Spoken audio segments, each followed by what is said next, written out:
বীর মুক্তিযোদ্ধা মিজানুর রহমান তিনি একটি আলোচনা সভায় অংশ নেন। আলোচনা সভায় অংশ নিয়ে বক্তব্য রাখেন। বক্তব্যের শেষ পর্যায়ে তিনি জয় বাংলা জয় বঙ্গবন্ধু বলে তার বক্তব্য শেষ করেন। বক্তব্যের শেষে জয় বাংলা জয় বঙ্গবন্ধু বলার কারণে বেশ কিছু মানুষ সংক্ষুব্ধ হয়ে পড়ে, যার ফলে একটি উত্তেজনাকর পরিস্থিতি তৈরি হয়, বাকবিতণ্ডা হয় এবং বীর মুক্তিযোদ্ধা মিজানুর রহমান তিনি সঙ্গে সঙ্গে দুঃখ প্রকাশ করেন এবং জয় বাংলা জয় বঙ্গবন্ধু বলার কারণে যে উত্তেজনাকর পরিস্থিতি তৈরি হয়েছে সেই পরিস্থিতিকে শান্ত করার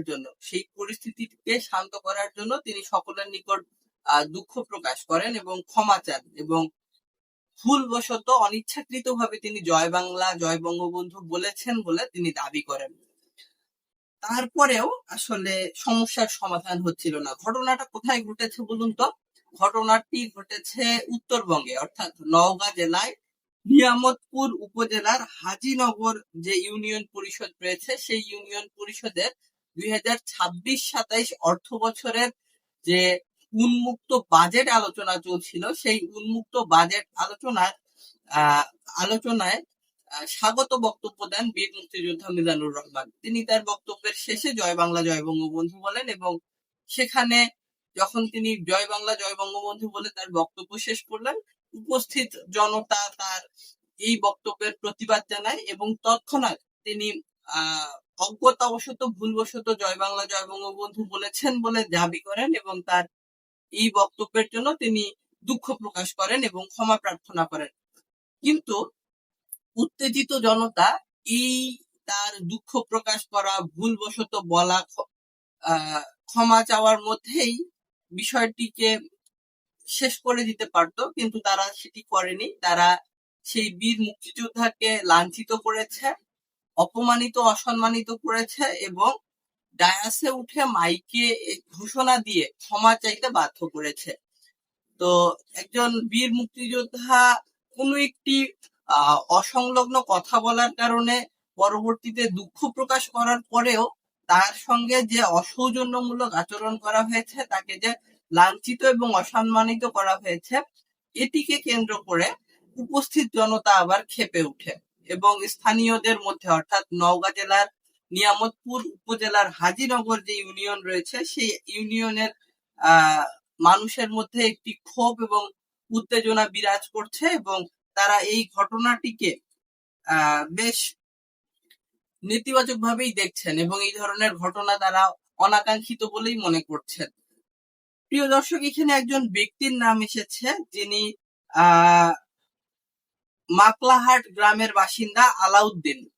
এই আলাউদ্দিন নিজেকে যুবদল নেতা পরিচয় দেয়, তবে যুবদলের কোনো পর্যায়ে তার কোনো সম্পৃক্ততা আছে কিংবা তিনি তার রাজনৈতিক পরিচয়ের সপক্ষে কোনো প্রমাণ হাজির করতে পারেননি। মূলত যুবদল নেতা আলাউদ্দিন তিনি বীর মুক্তিযোদ্ধা মিজানুর রহমানের সঙ্গে অসৌজন্যমূলক আচরণ করেন এবং তাকে লাঞ্ছিত করেন।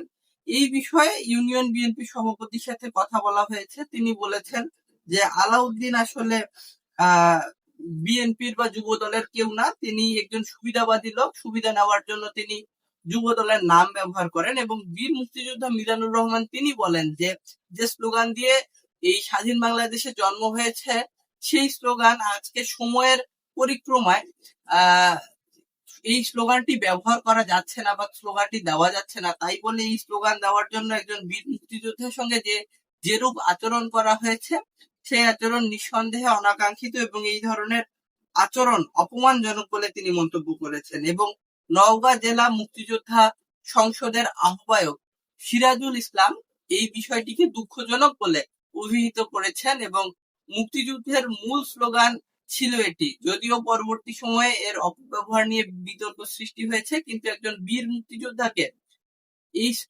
এভাবে হেনস্থা করা কোনোভাবেই কাম্য নয় বলে মন্তব্য করেছেন নওগাঁ জেলা মুক্তিযোদ্ধা কমান্ডার মুক্তিযোদ্ধা সংসদের আহ্বায়ক।